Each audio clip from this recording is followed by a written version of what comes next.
বার্ষিক রিপোর্ট পেশ করা হয়। এ ব্যাপারে নাসাই শরীফের একটা হাদিস আছে।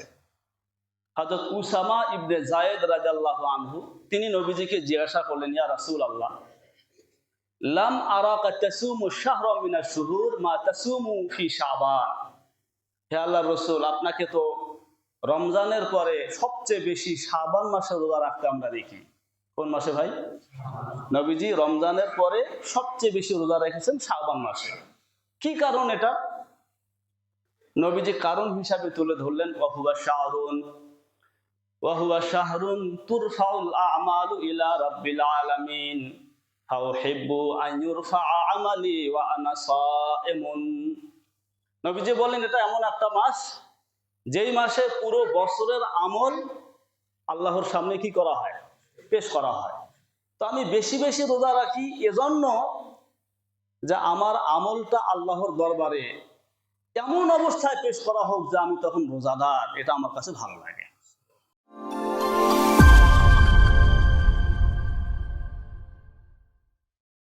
আসসালামু আলাইকুম ওয়া রাহমাতুল্লাহি ওয়া বারাকাতুহু।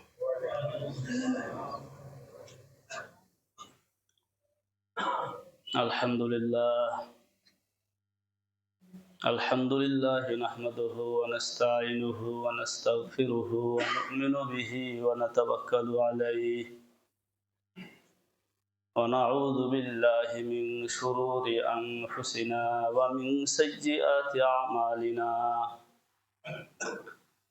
মান ইয়াহদিহিল্লাহু ফালা মুদিল্লা লাহু ওয়া মান ইউদ্লিলহু ফালা হাদিয়া লাহু। ونشهد أن لا إله إلا الله وحده لا شريك له ونشهد أن محمدا عبده ورسوله الذي أرسله الله تعالى بالحق إلى الناس بشيرا ونذيرا وداعيا إلى الله بإذنه وسراجا منيرا. أما بعد فقد قال الله تعالى في كلامه المجيد وفرقانه الحميد. أعوذ بالله من الشيطان الرجيم. بسم الله الرحمن الرحيم. والذين لا يدعون مع الله إلها آخر ولا يقتلون النفس التي حرم الله إلا بالحق ولا يزنون ومن يفعل ذلك يلقى أثاما. صدق الله العلي العظيم وصدق رسوله النبي الكريم ونحن على ذلك من الشاهدين والشاكرين. سبحانك لا علم لنا إلا ما علمتنا إنك أنت العليم الحكيم. সকলেই পড়ি, ربي زدني علما ربي زدني علما ربي زدني علما ربي اشرح لي صدري ويسر لي أمري واحلل عقدة من لساني يفقهوا قولي. সমস্ত প্রশংসা মহিয়ান গরিয়ান সেই মহান রব্বুল আলামিনের জন্য, যিনি আমাদেরকে মাগরিবের সালাত আদায় শেষে সবচেয়ে দামি এবং পবিত্র জায়গা মসজিদে সবচেয়ে পবিত্র কিতাব আল্লাহর কালাম কোরআনে কারীমের তাফসীরের দরসে অল্প সময়ের জন্য বসার তৌফিক দান করলেন। আমরা কালিমাতুশ শুকর আদায় করে বলি আলহামদুলিল্লাহ, এবং অসংখ্য অগণিত দরুদ ও সালাম বর্ষিত হোক সাইয়্যিদুল মুরসালিন খাতামুন নবিয়্যিন রাহমাতুল লিল আলামিনের পবিত্র রূহের উপর, যার উম্মত হওয়ার পরম সৌভাগ্য আল্লাহ আমাদেরকে দান করেছেন, আমরা তার শানে সংক্ষেপে মহব্বতের সাথে দরুদ পাঠ করি। সকলে বলি সাল্লাল্লাহু আলাইহি ওয়াসাল্লাম। মুহতারাম হাজিরিন, আমাদের সাপ্তাহিক ধারাবাহিক তাফসিরের ধারাবাহিকতায় আজকের আলোচ্য বিষয় হওয়ার কথা সূরা তাহা আয়াত নং 40 থেকে আয়াত নং 45 পর্যন্ত। এই 6টি আয়াতের তাফসির আজকে হওয়ার কথা ছিল এবং সেটাই আমার ইচ্ছাও ছিল, কিন্তু যেহেতু শাবান মাস চলমান, আজকে 10 তারিখ গেছে শাবান মাসের, সূর্যাস্তের পর থেকে 11 তারিখ শুরু হয়েছে। সেই হিসাবে আগামী বুধবার 15ই শাবান বা মধ্য শাবান, আর মঙ্গলবার 14 তারিখ দিবাগত যে রাত, এই রাত হলো মধ্য শাবানের রাত। তো শাবান মাস হিসাবে এবং শাবান মাসের মধ্য রজনী রাত হিসাবে তাৎপর্যপূর্ণ এবং গুরুত্বপূর্ণ। সেই হিসাবে যেহেতু সামনে যে শুক্রবার আসবে, এর আগেই এই মধ্য রজনী, যে কারণে আজকে মনে হলো এই বিষয়ের উপরে একটু আলোচনা হওয়া দরকার। এ ব্যাপারে সুস্পষ্ট কিছু ধারণা আমাদের থাকা দরকার। এজন্য আজকে আমি আমার তাফসিরের ধারাবাহিকতা বন্ধ রেখে সাময়িকভাবে সূরা আল ফুরকান এর 25 নম্বর সূরা আল ফুরকান এর 68 নম্বর আয়াত তিলাওয়াত করেছি। আল্লাহ রাব্বুল আলামিন তৌফিক দান করলে তিলাওয়াতকৃত আয়াতের আলোকে কিছু জরুরি কথা আমি আপনাদের খেদমতে তুলে ধরার চেষ্টা করব ইনশাআল্লাহ। আমা তৌফিকি ইল্লা বিল্লাহিল আলিয়্যিল আযীম। মুহতারাম হাজিরিন, আজকের আলোচ্য বিষয় মোট দুটি। একটা হলো মহিমান্বিত শাবান মাস, ফজিলত ও আমল। আরেকটি আলোচ্য বিষয় হলো শাবান মাসের মধ্য রজনী, করণীয় ও বর্জনীয়। বিষয় কয়টা হলো? দুইটা। একটা হলো মহিমান্বিত শাবান মাস, ফজিলত ও আমল, আর একটি হলো শাবান মাসের মধ্য রজনী, করণীয় ও বর্জনীয়। আমি চেষ্টা করব খুব সংক্ষেপে পুরো আলোচনাটা আপনাদের সামনে তুলে ধরতে। আমা তৌফিক ইল্লা বিল্লাহিল আলিয়্যিল আযীম। প্রথম বিষয় মহিমান্বিত শাবান মাস, ফজিলত এবং আমল। এই বিষয়টাকে আমি 4টা অংশে আপনাদের সামনে তুলে ধরছি। প্রথম অংশ হলো শাবানের পরিচয়। শিন আইন বা আলিফ নুন, শাবানুন, এটা একটা মাসের নাম। এই শাবান এর পরিচয়টা কি? সহিহ বুখারীর জগৎ বিখ্যাত ব্যাখ্যাকার আল্লামা বদরুদ্দিন আইনি রহমতুল্লাহ আলাইহি, তিনি তার কিতাব উমদাতুল কারীতে লিখেছেন, ওয়া ইশতিকাকু শাবান মিনাশ শা'বি ওয়া হুয়াল ইজতিমা ওয়া সুমিয়া বিহি লিআন্নাহু ইয়াতাশা'আবু ফীহি খায়রুন কাসীর কা রমাদান। আল্লামা বদরুদ্দিন আইনি রহমতুল্লাহ আলাইহি বলেন, খুব মনোযোগ দিয়ে শুনুন, অনেকগুলো বিক্ষিপ্ত কথা আজকে হবে, খুব মনোযোগ দিয়ে শুনবেন। তিনি বললেন শাবান এই শব্দটা শাবুন থেকে উৎপত্ত, মানে এটার উৎপত্তি স্থল হলো শাবুন, শিন আইন বা। এর অর্থ হচ্ছে ইজতেমা, একত্রিত করা, একত্রিত হওয়া। তাহলে কেন এই মাসের নাম শাবান রাখা হলো? আসুমিয়া বিহি লিআন্নাহু ইয়াতাশা'আবু ফীহি খায়রুন কাসীর কা রমাদান। রমজান মাসে যেমন আল্লাহ তাআলা বহু কল্যাণ তার মুমিন বান্দাদের জন্য একত্রিত করেন, রমজানের আগের মাস শাবান মাসেও আল্লাহ তাআলা বহুবিধ কল্যাণ এবং সওয়াব তার বান্দাদের জন্য একত্রিত করেন। এজন্য এই মাসকে বলা হয় শাবান, মানে কল্যাণ জমা হওয়ার মাস, নানাবিধ সওয়াব জমা হওয়ার মাস। তার মানে বোঝা গেল এই মাসে বেশি বেশি আমল করতে হবে, বেশি বেশি সওয়াব একত্রিত করতে হবে আমাদের আমল নামাতে। এই হলো প্রথম অংশ, শাবানের পরিচয়। দ্বিতীয় অংশ, শাবান মাসের ঐতিহাসিক গুরুত্ব, বা বলতে পারেন ইতিহাসে শাবান মাস। শাবান মাসে কিছু ঐতিহাসিক ঘটনা ঘটেছে। যেমন একটি, রমজান মাসের যে রোজা ফরজ, আমরা জানি কি জানি না, পুরো এক মাস রোজা রাখা কি ফরজ।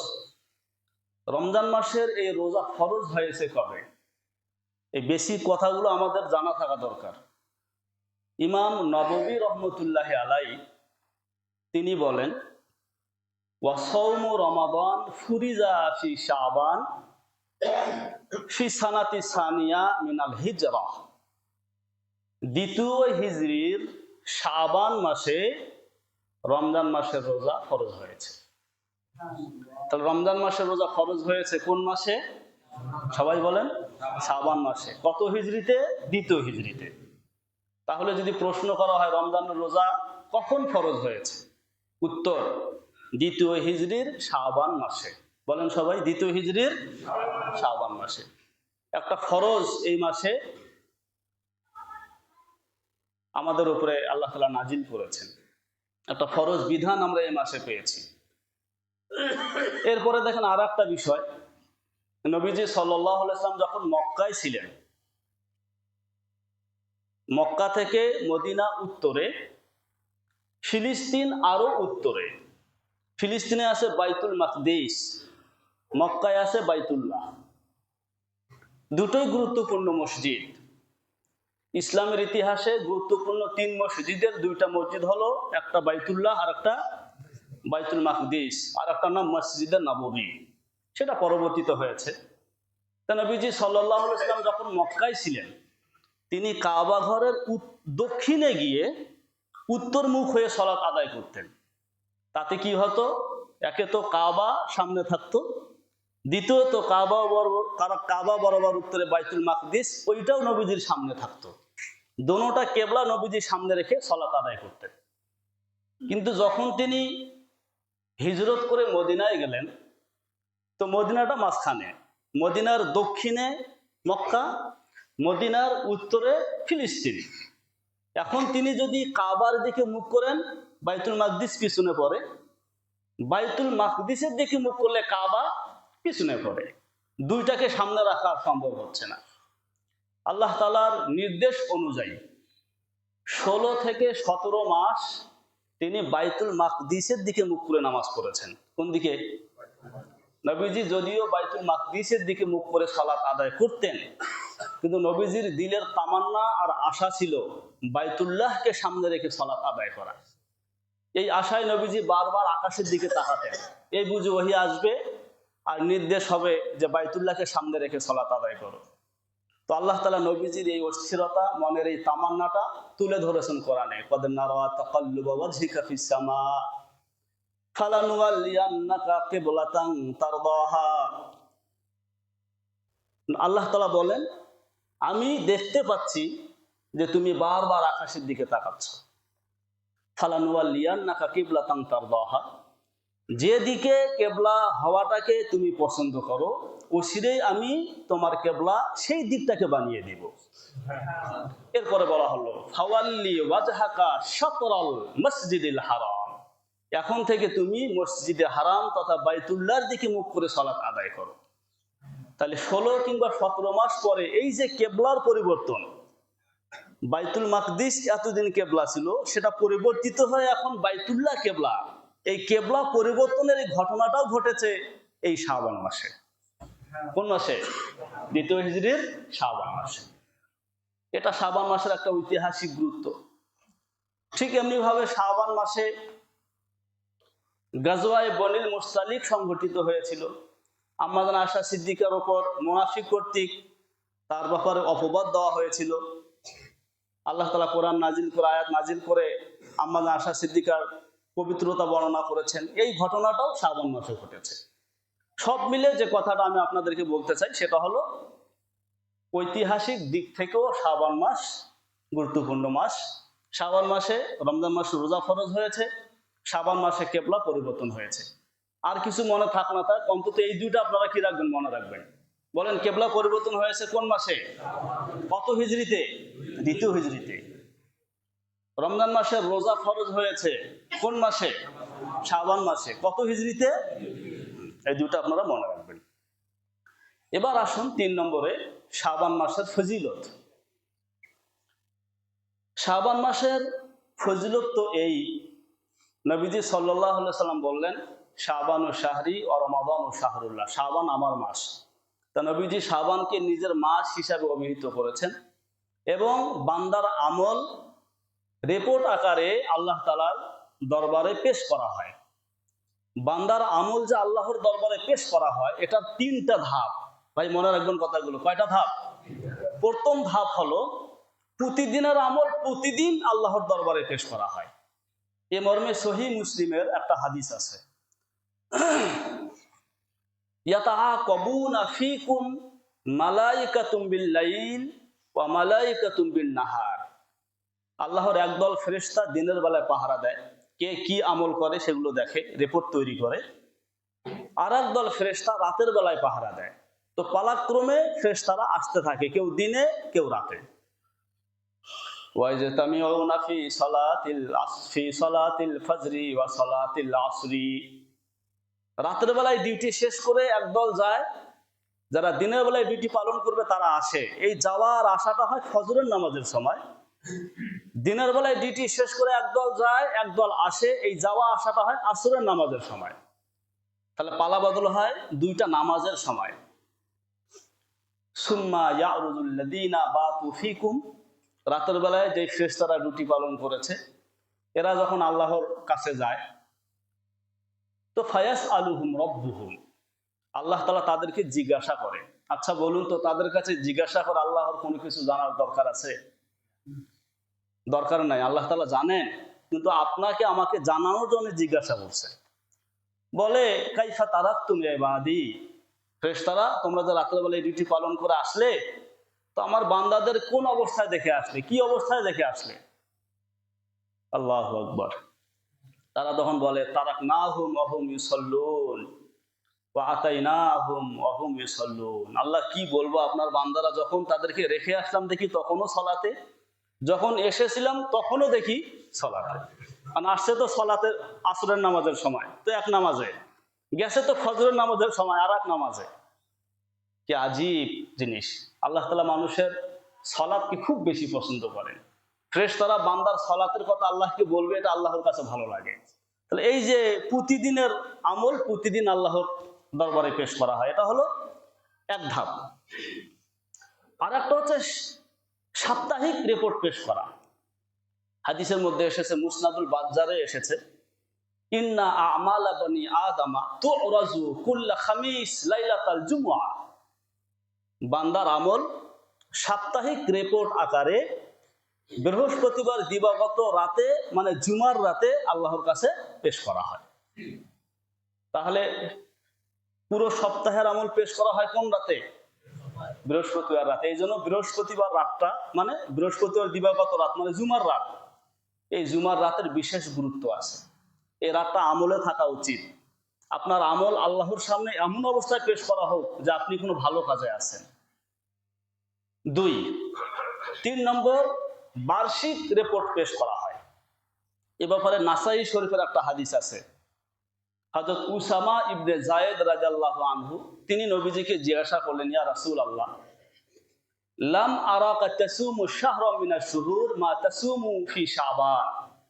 হে আল্লাহর রাসূল, আপনাকে তো রমজানের পরে সবচেয়ে বেশি শাবান মাসে রোজা রাখতে আমরা দেখি। কোন মাসে ভাই? নবীজি রমজানের পরে সবচেয়ে বেশি রোজা রেখেছেন শাবান মাসে। কি কারণ এটা? নবীজি কারণ হিসাবে তুলে ধরলেন, ওয়াহুয়া শাহরুন তুরফাউল আমালু ইলা রাব্বিল আলামিন ফাউহিব্বু আন ইউরফা আমালি ওয়া আনা সাইমুন। নবীজি বলেন, এটা এমন একটা মাস, যেই মাসে পুরো বছরের আমল আল্লাহর সামনে কি করা হয়? পেশ করা হয়।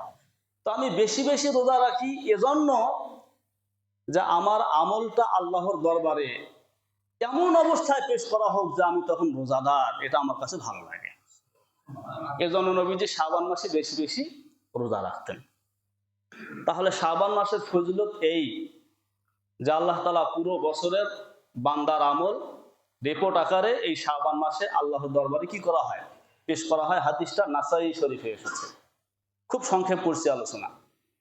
তাহলে 1 নম্বরে গেল শাবানের পরিচয়, 2 নম্বরে ইতিহাসে শাবান মাস, 3 নম্বর শাবান মাসের ফজিলত। এবার আসুন 4 নম্বর, যেটা সবচেয়ে জরুরি, শাবান মাসের আমল। শাবান মাসের 1 নম্বর আমল হলো বেশির থেকে বেশি রোজা রাখা। বলুন, বেশির থেকে বেশি রোজা রাখা। সহিহ বুখারীর বর্ণনা এসেছে, আম্মা আয়েশা সিদ্দিকা রাদিয়াল্লাহু তাআলা আনহা বলেন, মা রাআইতুহু আকসারা সিয়ামা মিনহু ফি শাবানা, আমি নবীজিকে সবচেয়ে বেশি শাবান মাসে রোজা রাখতে দেখেছি। এর বহুবিধ কারণও আছে, আমি সেই দিকটাতে যাচ্ছি না। একটা কারণ বলি যেটা আমাদের কাজে লাগতে পারে। নবীজি শাবান মাসে বেশি রোজা রাখতেন যেসব কারণে, তার একটা কারণ হলো এই, যেটা নাসাই শরীফের বর্ণনা এসেছে। এটা সেই সময়ের কথা যখন মানুষের হৃদয়ে হারাম মাসগুলোর একটা গুরুত্ব ছিল। তো নবীজি বলেন, ইয়াকফুলুন নাস আনহু, মানুষ শাবান মাসে সাধারণত উদাসীন থাকে। কেন? এই জন্য যে শাবান মাসটা বাইনা রাজাবিন ওয়া রামাদানা, শাবান মাসের আগের মাসটা হচ্ছে রজব, 4 হারাম মাসের 1 মাস রজব।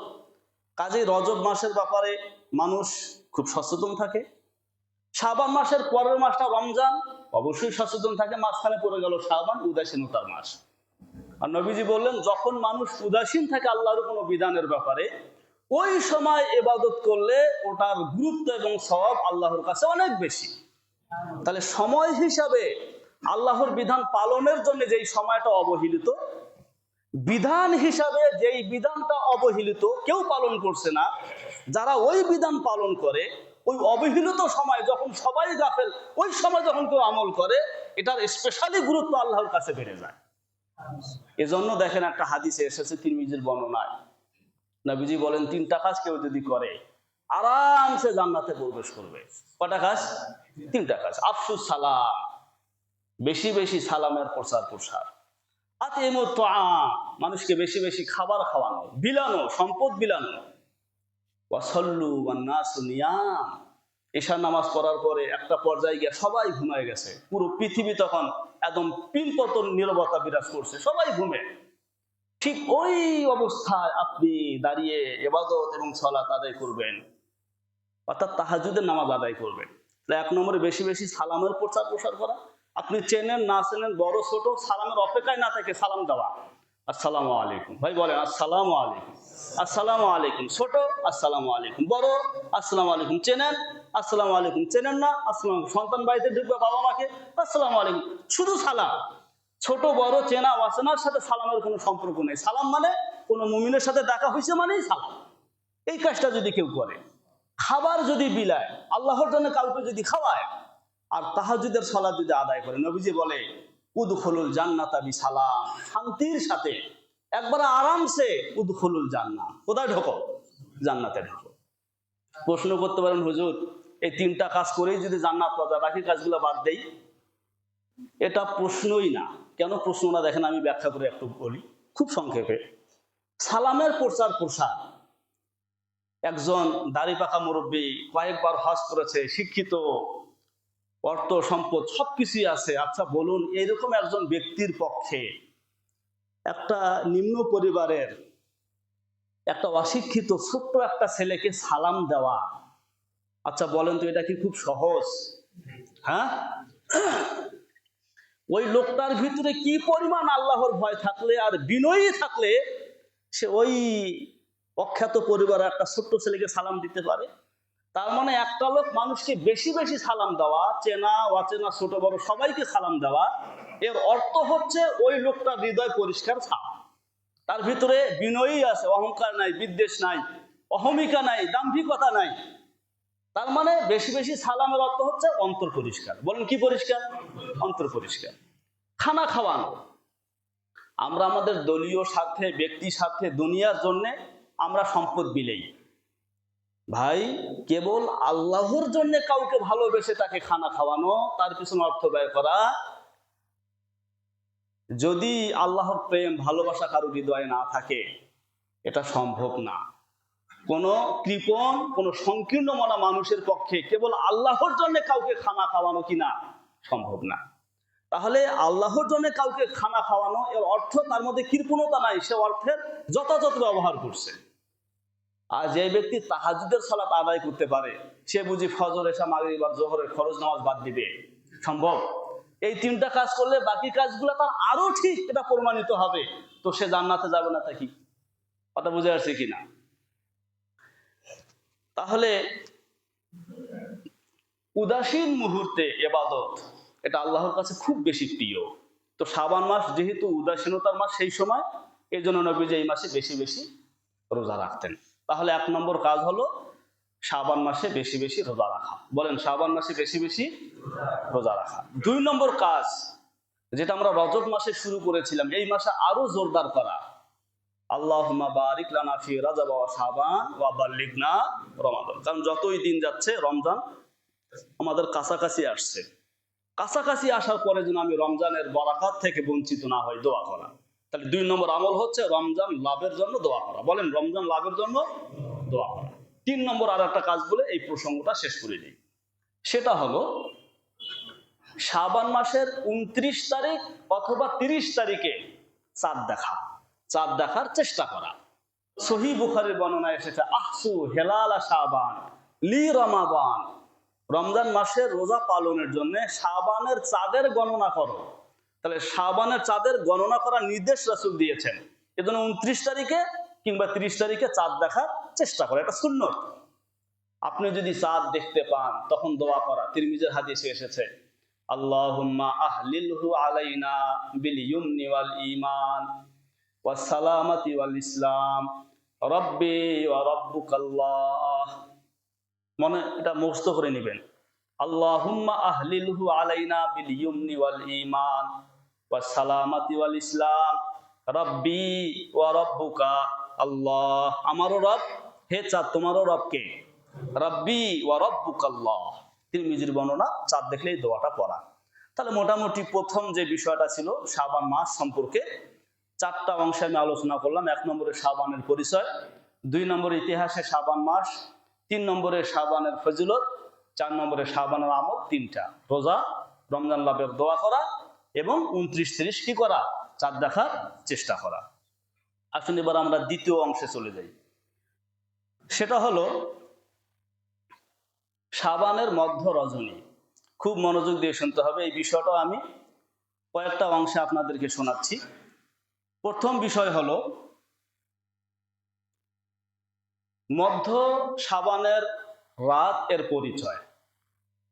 সোজা সাপটা কথা, শাবান মাসের 14 তারিখ দিবাগত রাত। বলেন, শাবান মাসের 14 তারিখ দিবাগত রাত, এই রাতকে, এই অংশটা ভালো করে শোনেন। আমাদের সমাজে এই রাত নিয়ে কিছুটা বিতর্ক আছে, আমি খুব খোলাসা করে দিব খুব অল্প সময়ে। শাবান মাসের 14 তারিখ দিবাগত রাত, এই রাতটাকে হাদিসের পরিভাষায় বলা হয়েছে লাইলাতুন নিসফি মিন শাবান। ভাই মুখস্থ করেন তো, লাইলাতুন নিসফি। বলেন, লাইলাতুন নিসফি মিন শাবানা, মানে মধ্য শাবানের রাত। আমাদের এই উপমহাদেশে এই রাতটাকে, হাদিসে যেই রাতটাকে লাইলাতুন নিসফি মিন শাবান বলা হয়েছে, ওই রাতটাকে আমাদের এই উপমহাদেশে বলা হয় শবে বরাত। সব মানে রাত, ফার্সি শব্দ, বরাত মানে মুক্তি। শবে বরাত মানে মুক্তির রাত বা মুক্তির রজনী। এই রাতে আল্লাহ তাআলা তার অনেক বান্দাকে ক্ষমা করেন, মুক্তি দান করেন, এই জন্য বলা হয় শবে বরাত, মুক্তির রাত। এখন আপনাকে কেউ যদি বলে শবে বরাত তো কোনো হাদিসে নাই, আমি তখন তাকে কথা বলবো, আমরা নামাজ পড়ি, নামাজও তো কোরআনে নাই। নামাজ শব্দটা কি কোরআনে আছে? কিন্তু নামাজ বলে আমরা যেই সালাতকে বুঝাই সেটা কোরআনে আছে না নাই? লাইলাতুন নিসফি মিন শাবান, এটা হাদিসে আসে। শবে বরাত বলে আমরা তো ওই রাতকেই বোঝাচ্ছি যে রাতের কথা হাদিসে এসেছে। শবে বরাত শব্দ কেন থাকতে হবে? এটা তো একটা পরিভাষা, আপনার আমার বানানো পরিভাষা তো হাদিসে থাকা জরুরি না। হ্যাঁ, আমি আমার পরিভাষা দ্বারা যেই রাতকে বোঝাচ্ছি ওই রাত হাদিসে আছে কিনা, হুজুর আছে, তাহলে শবে বরাত হাদিসে আছে। পরিষ্কার হলো কথা? তাহলে 1 নম্বর বিষয় হলো শাবানের মধ্য রজনীর পরিচয় শেষ করে দিলাম। 2 নম্বরে মহিমান্বিত এই রাতের ফজিলত। 3টা হাদিস আমি এখানে এনেছি। একটা হাদিস হযরত মুআজ ইবনে জাবাল থেকে এসেছে, মাজমাউ জাওয়ায়েদ নামক কিতাবে এসেছে। আর একটা হাদিস হযরত আবু বকর থেকে বর্ণিত, মুসনাদুল বাজ্জারে এসেছে। আর একটা হাদিস হযরত আবু মুসা আশআরী থেকে বর্ণিত, হাদিসটা ইবনে মাজাতে এসেছে। 3টা হাদিসের অর্থ কাছাকাছি, এজন্য একটা হাদিস শোনাচ্ছি আপনাদের। একটা হাদিসের অর্থ জানলে বাকি 2টা হাদিসের অর্থ আপনি জেনে ফেলেছেন মনে করবেন। প্রথম হাদিস যেটা মাজমাউ জাওয়ায়েদ এসেছে, হযরত মুআজ ইবনে জাবাল রাদিয়াল্লাহু আনহু বলেন, ইয়াতলিউল্লাহু ইলা জামিই খালকিহি লাইলাতান নিসফি মিন শাবানা ফায়াগফিরু লিজামিই খালকিহি ইল্লা লিমুশরিকিন আও মুশাহিদিন। শাবানের মধ্য রজনীতে আল্লাহ সুবহানাহু ওয়া তাআলা তার বান্দাদেরকে ক্ষমা করে দেন, মুশরিক আর হিংসুক বাদে। কে বাদে? মুশরিক আর, সামনে আলোচনা আসতেছে এটা। তাহলে এই হাদিস দ্বারা বোঝা যায় এই রাতে আল্লাহ তাআলা তার বান্দাদেরকে ক্ষমা করেন। এটাই এই রাতের ফজিলত, যে এই রাতে আল্লাহ তাআলা তার বান্দাদের ক্ষমা করেন। এর চেয়ে বড় ফজিলত আর কি হতে পারে? প্রসঙ্গ এটাও এখানে শেষ করে দিলাম। 3 নম্বরে আসুন, যেহেতু আমাদের সমাজে এই রাতকে নিয়ে কিছুটা বিতর্ক আছে, এটা বলার প্রয়োজন ছিল না, ওই বিতর্ক আছে বিধায় বলছি। যারা বিতর্ক করে তাদের কিছু শাইখের রেফারেন্স দিচ্ছি এবার। তারাও এই রাতকে স্বীকার করে, এই রাতের শ্রেষ্ঠত্ব তারা মেনে নেয়। অতএব এই রাতকে নিয়ে বিতর্ক করার কোনো সুযোগ নাই। যেমন প্রথম আমি যার কথা বলবো, তিনি হলেন হযরত ইবনে হাজার আসকালানী রহমতুল্লাহি আলাইহি। নাম শুনছেন? ইবনে হাজার আসকালানী একজন প্রথিত দশা আলেম, বিখ্যাত আলেম, মুহাদ্দিস ইবনে হাজার আসকালানী রহমতুল্লাহি আলাইহি। তার লিখিত একটা কিতাব আছে আত-তালখিসুল হাবিব। তিনি সেখানে লিখেছেন আত-তালখিসুল হাবিব। সেখানে তিনি লিখেছেন, লেখাটা হলো এরকম: হযরত ইবনে হাজার আসকালানী রহমতুল্লাহি আলাইহি আদি ইবনে আরতাত তার নামে একটা চিঠি লিখলেন। চিঠির ভাষাটা ছিল এরকম: আলাইকা বি আরবাই লায়ালিন ফি সানা, সারা বছরে 4টা রাতের ব্যাপারে তুমি খুব সচেতন থাকবে। গাফলতির মধ্য দিয়ে যেন এই 4টা রাত তোমার না কাটে। কয় রাতের কথা বলছেন? 4 রাত। প্রথম, আউয়ালু লাইলাতিন মিন রাজাবা, রজব মাসের প্রথম রাত। বলেন, রজব মাসের প্রথম রাত। লাইলাতুন নিসফি মিন শাবানা, শাবানের মধ্যরাত। 3, লাইলাতুল আযহা, কুরবানির ঈদের রাত। বুঝলেন? এই বোঝেন, মানে জিলহজ মাসের 9 তারিখ দিবাগত রাত। লাইলাতুল ফিতরি, শাওয়াল মাসের প্রথম রাত, মানে ঈদুল ফিতরের রাত। বলেন কয়টা রাত হয়েছে? রজবের প্রথম রাত, শাবানের মধ্যরাত, ঈদুল আজহার রাত, ঈদুল ফিতরের রাত। আচ্ছা বলুন তো, এই 4টা রাতের মধ্যে কি শাবানের মধ্যরাতের কথা তিনি বলেন নাই? তাহলে শাবানের মধ্যরাতের যে একটা বিশেষ বৈশিষ্ট্য আছে, বিশেষত্ব আছে, এটা ইবনে হাজার আসকালানীর কথায় পরিষ্কার হলো কি না? আচ্ছা, এরপরে চলেন ইমাম শাফিঈ রহমতুল্লাহি আলাইহি। নাম শুনছেন কি? নাম তো শোনার কথা। ইমাম শাফি, তার মাযহাবে লেখা যতগুলো কিতাব আছে এর মধ্যে একটা কিতাবের নাম কিতাবুল উম। বলেন তো নাম কি? কিতাবুল উম, সবচেয়ে গ্রহণযোগ্য কিতাব ওনার মাযহাবের, অনেক বড়, অনেক খণ্ডের। তিনি সেখানে লিখেছেন, ইন্নাদ দুআ ইউস্তাজাবু ফি 5 লায়াল, 5 রাতে দোয়া কবুল হয়। কয় রাতে? 4টা রাতের কথা আমি একটু আগে যে শোনালাম, ওই 4টা রাত, সাথে তিনি যোগ করেছেন আরেকটা রাত। বলতে পারবেন কোন রাত? লাইলাতুল কদর তো আমাদের জানা নাই, ওইটা তো স্পেশালি রাত আছেই, লাইলাতুল জুমআ। বলেন কি? লাইলাতুল, ওই যে কিছুক্ষণ আগে বলেছিলাম পুরো সপ্তাহের আমল যেই রাতে আল্লাহর দরবারে উঠানো হয়, জুমার রাত। তাহলে মোট রাত হলো কয়টা? 5টা। আগের 4টা সাথে জুমার রাত যোগ হলো 5টা। তাহলে বলুন, আল্লামা ইমাম শাফি রহমতুল্লাহ আলাইহি তার নিকটও শাবানের মধ্যরাতের একটা বিশেষ গুরুত্ব আছে কি নাই? আচ্ছা, এরপরে দেখেন, এবার ওদের কিছু শাইখের কথা বলি, যেমন ইবনে রজব হাম্বলি। বলেন ইবনে রজব হাম্বলি, তার লেখা একটা কিতাব আছে লাতাইফুল মাআরিফ। লাতাইফুল মাআরিফ, তিনি সেখানে লিখেছেন ফায়াম বাগি লিল মুমিন, খেয়াল করেন, যারা মুমিন তাদের জন্য উচিত আইয়াতা ফাররাগা ফি তিলকাল লাইলা, ওই রাতে তারা নিজেদেরকে ফারেক করে নিবে। কি করে নিবে? দুনিয়ার কাছ থেকে ফারেক করে নিবে। কেন? লিযিকরিল্লাহি, আল্লাহর জিকির করবে। অবি দুআইহি, প্রার্থনা করবে, আল্লাহর কাছে চাইবে। বেগফরানিজ যুনুব, কি চাইবে? গুনাহ মাফ চাবে। কি চাবে? ওয়া তাফরিজুল কুরুব, বিপদ আপদ থেকে মুক্তির দোয়া করবে। ওয়া তাফরিজিল কুরুব, বিপদ আপদ থেকে মুক্তির দোয়া করবে। আর এই সব কিছুর আগে ওয়া ইউকাদ্দিমু আলাইহি তাওবা ফাইন্নাল্লাহা ইয়াতুবু ফিহা আলা মান ইয়াতুবু, এই রাতে যারা তওবা করে আল্লাহ তাদের তওবা কবুল করে। এবার বলেন ইবনে রজব হাম্বলির দৃষ্টিতে এই রাতের গুরুত্ব আছে না নাই? ঠিক এমনি ভাবে তাদের আরেকজন শাইখ, শাইখুল ইসলাম ইবনে তাইমিয়া।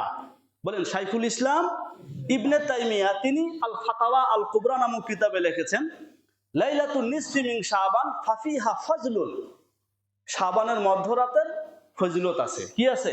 ফজিলত আছে। ঠিক এমনি ভাবে নাসির উদ্দিন আলবানী, সৌদির শাইখ শাইখ আল হুসাইমিন, তারাও আব্দুর রহমান মুবারকপুরি, তারাও এই রাতকে মেনে নিয়েছেন, এই রাতের শ্রেষ্ঠত্বকে মেনে নিয়েছেন। অতএব নিঃসন্দেহে এই রাত বিশেষ বৈশিষ্ট্যপূর্ণ রাত, কোনো সন্দেহ নাই। এই রাতকে নিয়ে কোনো বিতর্ক তৈরি করা যাবে না, সৃষ্টি করা যাবে না। তবে এটাও ঠিক যে এই রাতকে কেন্দ্র করে বাড়াবাড়িও করা যাবে না। রাতের গুরুত্ব আছে, এই গুরুত্বকে সামনে রেখে কি করতে হবে আমি আলোচনা আসতেছি। কতটুকুই করতে হবে, এর চেয়ে বেশি বাড়াবাড়ি ওইটাও আবার কাম্য না। তাহলে মোটামুটি ভাবে এই রাতের ফজিলত আমরা সালাফদের কথা এবং হাদিসের আলোকে জানলাম। এই ফজিলতপূর্ণ রাত, যেই রাতে আল্লাহ তাআলা, আলোচনা শেষের দিকে এসেছে, সবাইকে ক্ষমা করেন, এই ক্ষমার রাতেও আল্লাহ তাআলা কিছু মানুষকে ক্ষমা করেন না। তার মধ্যে আমি ইতিমধ্যেই বলে ফেলেছি ওই হাদিসে, একজন হলো মুশরিক। বলেন যারা কি করে? শিরিক করে, আল্লাহ তাদের ক্ষমা করে না। দুই, মুশাহিন, যারা হিংসুক, অন্যের ভালো যারা দেখতে পায় না, জ্বলে, আল্লাহ ওদেরকেও ক্ষমা করে না।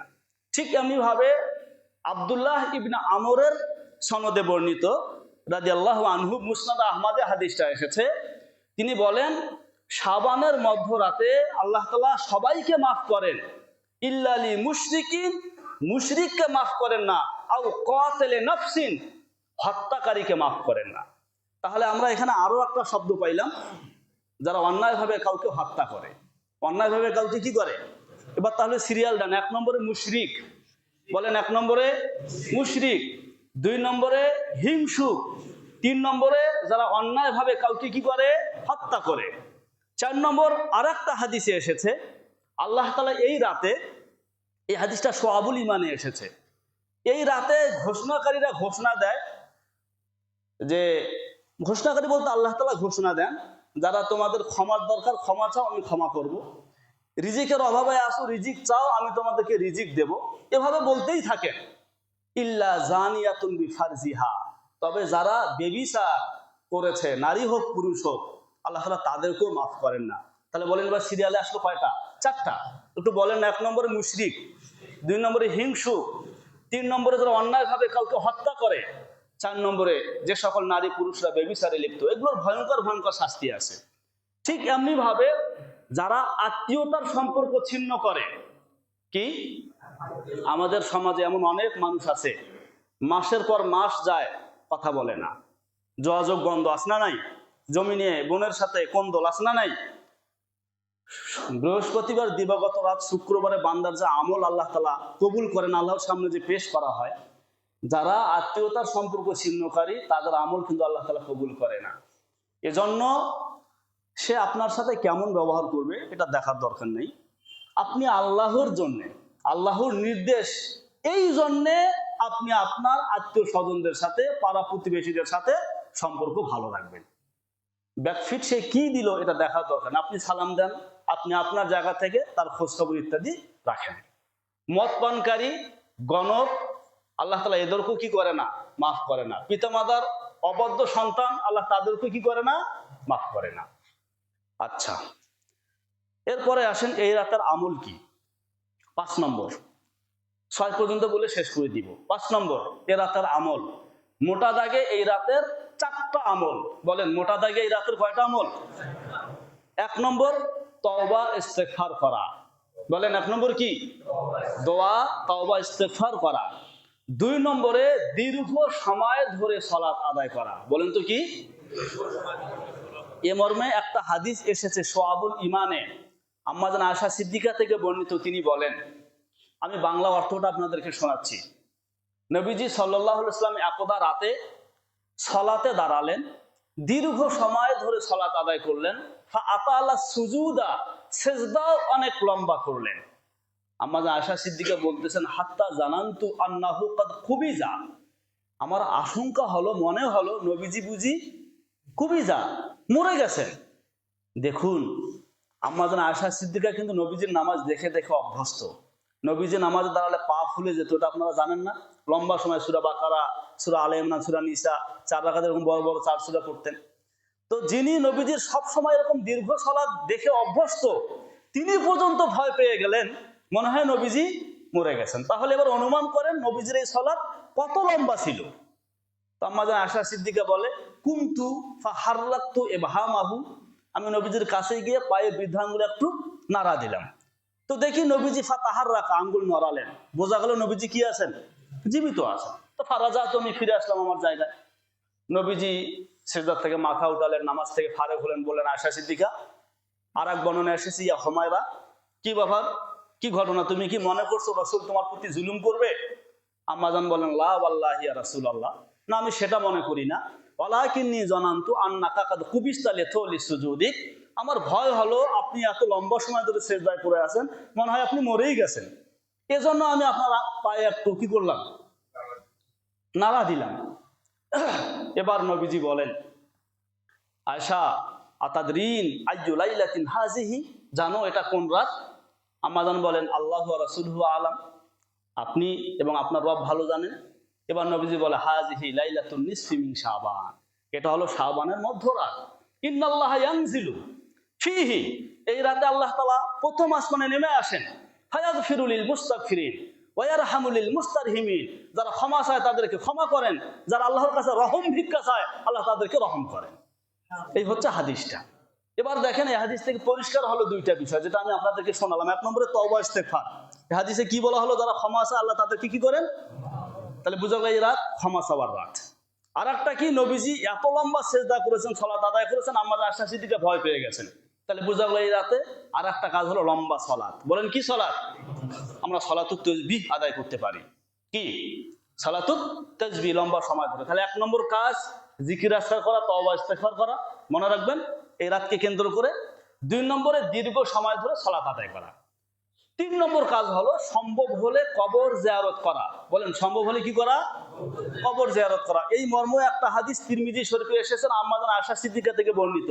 তিনি বলেন, ফাকাতু রাসূলুল্লাহ লাইলাতান, এক রাতে আমি নবীজিকে বিছানায় খুঁজে পাচ্ছি না। ফাখারাজতু ফাইজা হুয়া বিল বাকি, আমি নবীজির তালাশে বের হলে দেখলাম তিনি বাকি কবরস্থানের পাশে দাঁড়িয়ে দোয়া করছেন। তা নবীজি কোথায় গেছেন? কবরস্থানে গেছেন। এরপরে অনেক লম্বা কথা। শেষ পর্যায়ে এসে নবীজি বলেন, এই রাতে আল্লাহ তাআলা বনি কালব গোত্রে যে বকরি আছে, ওই বকরির পশমের সংখ্যার চেয়ে অধিক সংখ্যক গুনাহগারকে মাফ করেন। এই হাদিস থেকে বোঝা যায় এই রাতে কবরস্থানে যাওয়া। মনে রাখতে হবে, যতগুলো কথা বলছি সব একাকী, জামাতবদ্ধ হয়ে নয়। জিকির আজকার তওবা ইস্তেগফার একা, মসজিদও হতে পারে, বাসায় হতে পারে। লম্বা সময় সালাত আদায় করে একা, মসজিদ কিংবা বাসা। কবরস্থানে যাওয়াও কি একা, দলবদ্ধ হয়ে বিশেষ পদ্ধতিতে না। হ্যাঁ, আপনি যাচ্ছেন, আপনার সাথে আরো একজন যাচ্ছে, বা চলেন 2-4 জন, ব্যাপার না। কিন্তু দলবদ্ধ হয়ে এবং সেটাকেই মনে করা নিয়ম, এটা করা যাবে না। 4 নম্বর আর একটা আমলগুলো শেষ করে দেয়, সেটা হলো দিনের বেলায় রোজা রাখা। বলেন দিনের বেলায় কি রাখা? ইবনে মাজার বর্ণনা, হযরত আলী রাদিয়াল্লাহু আনহু থেকে বর্ণিত। তিনি বলেন, নবীজি বলেছেন, ইজা কানাত লাইলাতুন নিসফি মিন শাবান ফাকুমু লাইলাহা ওয়া সুমু নাহারাহা, শাবানের মধ্যরাত যখন আসে, রাতের বেলায় নামাজ পড়ো, দিনের বেলায় রোজা রাখো। তাহলে আর একটা আমরা আমল পাইলাম, দিনের বেলায় কি রাখা? রোজা রাখা। তাহলে মোট কয়টা আমলের কথা বললাম? 4টা। 1 নম্বরে দোয়া ইস্তেগফার, 2 নম্বরে দীর্ঘ সময় ধরে সালাত আদায়, 3 নম্বরে কি বললাম? আপনাদের বলতে হবে কবর জিয়ারত করা, 4 নম্বরে দিনের বেলায় রোজা রাখা। সেই দিনটা আগামী বুধবার। এই বুধবার রোজা রাখার ক্ষেত্রে আমরা যদি আর একটু কষ্ট করে আগের 2 দিন যোগ করি, পরের 1 দিন যোগ করি, 4 দিন যদি রোজা রাখি, 3টা লাভ হবে একসাথে। কয়টা লাভ হবে? 3টা লাভ। একটা লাভ হলো সোম, মঙ্গল, বুধ, এই 3 দিন হলো আইয়ামে 20, 13 তারিখ, 14 তারিখ, 15 তারিখ। নাসাই শরীফে বর্ণনায় এসেছে, নবীজি বলেন, যদি কোনো ব্যক্তি মাসে 3 দিন রোজা রাখে, একটা রোজা সমান সমান 10টা রোজা, 3টা রোজা সমান সমান 30টা রোজা, মানে মাসে 3 দিন রোজা রেখেছে, মানে সে পুরো মাসে রোজা রেখেছে। এভাবে হার মাসে যদি সে রোজা রাখে, তো সৌমুদ্দাহার, সে পূর্ণ বছর রোজা রেখেছে। তাহলে আইয়ামে বীজের রোজা রাখা হবে, প্রথম লাভ। 2 নম্বরে লাভ হলো বুধবার শাবান মাসের 15 তারিখ নবীজি নির্দেশ দিয়েছেন রোজা রাখার, ওই নির্দেশ পালন হবে। এই নির্দেশ নফল, সুন্নত, ফরজ ওয়াজিব না। বৃহস্পতিবারকে যোগ করলে আর একটা লাভ, নবীজি প্রতি সোমবার এবং বৃহস্পতিবার রোজা রাখতেন। তো আপনি সোমবারে রোজা রেখেছেন 13 তারিখ হিসাবে, ওই দিক দিয়ে বৃহস্পতিবার রোজা রাখলেন, তাহলে সোমবার বৃহস্পতিবার যে নবীজি রোজা রাখতেন, সেটার আপনি অন্তত একবার হলো অনুসরণ করলেন। বলেন কয়টা লাভ হইল? 3টা লাভ। তাহলে সোম, মঙ্গল, বুধ, বৃহস্পতিবারকেও যোগ করে আমরা কি করব? রোজা রাখবো ইনশাআল্লাহ। আচ্ছা, এরপরে আসুন, আর 1-2 মিনিট লাগবে। 6 নম্বর যেটা, কি করা যাবে না। এই রাতে কিছু করণীয় যেহেতু আছে, বোঝা গেল কিছু বর্জনীয় আছে। বর্জনীয় বিষয়গুলো কি? 1 নম্বর, আমি ছোটকালে এক সময় দেখতাম আমাদের গ্রামগঞ্জের মসজিদগুলোতে বারান্দা রুটির স্তূপ হয়ে যেত। এখনো কি এদিকে আছে কিনা আমি জানি না। মনে রাখতে হবে, শাবান মাসের এই মধ্য শাবানকে কেন্দ্র করে, শব্দটা খেয়াল করেন, মধ্য শাবানকে কেন্দ্র করে হঠাৎ ওই দিন আপনার বাসায় মেহমান এসেছে, আপনি তার জন্য রুটি পাকালেন, ওইটা বিষয় না। এটা শাবানের 15 তারিখ, সেই জায়গা থেকে, সেই অনুভূতির জায়গা থেকে বিশেষ খাবারের আয়োজন, সেটা হতে পারে রুটি কিংবা হালুয়া বা অন্য কোনো কিছু। এগুলো শরীয়ত গর্হিত কাজ, কোরআন সুন্নাহ দ্বারা এগুলো প্রমাণিত না। এগুলো খারাফাত, এগুলো রুসুমাত, এগুলো কুসংস্কার, এগুলো পরিহারযোগ্য। ক্লিয়ার হয়েছে কথাটা? 2 নম্বর, মুকসিদুল মুমিনিন এই বইটা অনেকের বাড়িতে আছে, বহু কিসমের নামাজ সেখানে আছে। এই শাবানের মধ্য রজনীতে বিশেষ বিশেষ পদ্ধতির নামাজের বিবরণ ওখানে আমরা দেখি কিংবা পাই। পরিষ্কার কথা মনে রাখবেন, এই রাতে বিশেষ ধরনের কোনো সালাত নাই। সারা বছর 2 রাকাত করে নফল নামাজ যেইভাবে পড়েছেন, এই রাতে আপনি ওইভাবেই পড়বেন। এই রাতের জন্য আলাদা ধরনের কোনো কি নাই, সালাত নাই। এটা মা বোনদেরকে একটু মেহেরবানি করে বুঝাবেন, ওরা এটা বুঝতে চায় না। 3 নম্বর, আর একটা কুসংস্কার ছিল, এখন মনে হয় কমে গেছে এগুলা। অনেকে মনে করে এই রাতে মৃত্যু ব্যক্তির আত্মা বাড়িতে আসে, এজন্য সন্ধ্যাবেলায় গোসল করে একটু সাজুগুজু করে থাকে, দরজার বাহিরটা পরিষ্কার রাখে, একটু পানি টানি ঢেলে দেয়। এটাও একটা কুসংস্কার। এই রাতে মৃত্যু ব্যক্তির আত্মা বাড়িতে বাড়িতে আসে, ঘরে, এগুলো কুসংস্কার, এগুলো পরিহারযোগ্য। এই ধরনের আকীদা বিশ্বাস রাখা যাবে না। ঠিক এমনি ভাবে এই দিনকে কেন্দ্র করে আতশবাজি, ফটকা ফুটানো, এগুলো যাবে না। ঠিক এমনি ভাবে জামাতবদ্ধ কোনো ইবাদত চলবে না। কি বললাম ভাই? জামাতবদ্ধ কোনো ইবাদত চলবে না। সর্বশেষ যেটা বলি সেটা হলো, এই রাতকে কেন্দ্র করে মসজিদ আলোকসজ্জা, মসজিদে তবারক বিতরণ। এই কথাটা কেন জানি অনেকে বুঝতেছে না, মানে তবারক দেওয়াই লাগবে, মেহেরবানি করে আর একদিনকে দেওয়া যায় না। এই রাতে খুরমা, মিষ্টি, তবারক বিতরণ করা, মসজিদ আলোকসজ্জা করা, বিশেষ দোয়ার আয়োজন করা, এই বিশেষটা চলবে না। বলেন এই রাতে কি চলবে না? রাতটা বিশেষ, কিন্তু কাজ বিশেষ হওয়া যাবে না। কথা কি ক্লিয়ার হয়েছে? রাতটা কি বিশেষ, কিন্তু বিশেষ কাজ হওয়া যাবে না। স্বাভাবিক কাজ আপনি যেগুলো করে আসেন, কবর জিয়ারত মাঝে মধ্যে করেন, এ রাতে করবেন। নামাজ পড়েন, এ রাতেও পড়বেন। জিকির আজকার তওবা ইস্তেগফার করেন, এই রাতেও করবেন। এই রাত বিশেষ, কিন্তু কাজ কি নাই? বিশেষ নাই। অন্যান্য সময় যেগুলো করেন, এই রাত বিশেষ রাত হওয়ার কারণে বেশি করে করবেন, বিশেষ পন্থায় না। কথা কি ক্লিয়ার বুঝে আসছে? তাহলে বিষয় 2টা ছিল। একটা হলো মহিমান্বিত শাবান মাস, আমল এবং ফজিলত, সেখানে 4টা অংশে আলোচনা করলাম। এরপরে হলো শাবানের মধ্য রজনী, এখানে 6টা অংশে আলোচনা করলাম। আল্লাহ তাআলা আমাদের সকলকে বোঝার তৌফিক দান করেন। সর্বশেষ তেলাওয়াতকৃত আয়াতুল অনুবাদ করে শেষ করে দিচ্ছি। আল্লাহ তাআলা বলেন, ওয়াল্লাযীনা লা ইয়াদউনা মা আল্লাহি ইলাহান আখার, ওয়াল্লাযীনা যারা লা ইয়াদউনা ডাকে না, মা আল্লাহ আল্লাহর সাথে, ইলাহান আখার অন্য কোনো ইলাহ কিংবা মাবুদ, মানে যারা শিরিক করে না, ওয়ালা ইয়াকতুলুনা নাফসা কাউকে হত্যা করে না, আল্লাতী হারামাল্লাহ যেই হত্যাকাণ্ডকে আল্লাহ তাআলা হারাম করেছেন, ইল্লা বিল হক তবে হক অনুযায়ী, মানে সে কাউকে হত্যা করেছে, কেসাস হিসেবে তাকে হত্যা করা হচ্ছে, এরকমটা ছাড়া অন্যায়ভাবে কাউকে যারা হত্যা করে না, ওয়ালা ইয়াজনুন যারা জেনা করে না। পরবর্তী আয়াতে এসেছে এরা জান্নাতে যাবে। কিন্তু আল্লাহ তাআলা বলেন, ওয়া মান ইয়াফআল যালিকা, এই কাজগুলা যারা করবে, মানে যারা শিরিক করবে, যারা কাউকে অন্যায়ভাবে হত্যা করবে, যারা জেনা ব্যভিচার করবে, এই তিনটা কাজ যারা করবে, ইয়ালকা আসামা তারা জাহান্নামে যাবে। ইউদাআফ লাহুল আযাব ইয়াউমাল কিয়ামাহ, কিয়ামতের দিন তাদের শাস্তিকে বহুগুণ বৃদ্ধি করা হবে। ওয়া ইয়াখলুদ ফীহি মুহানা, তারা সেখানে চিরদিন থাকবে।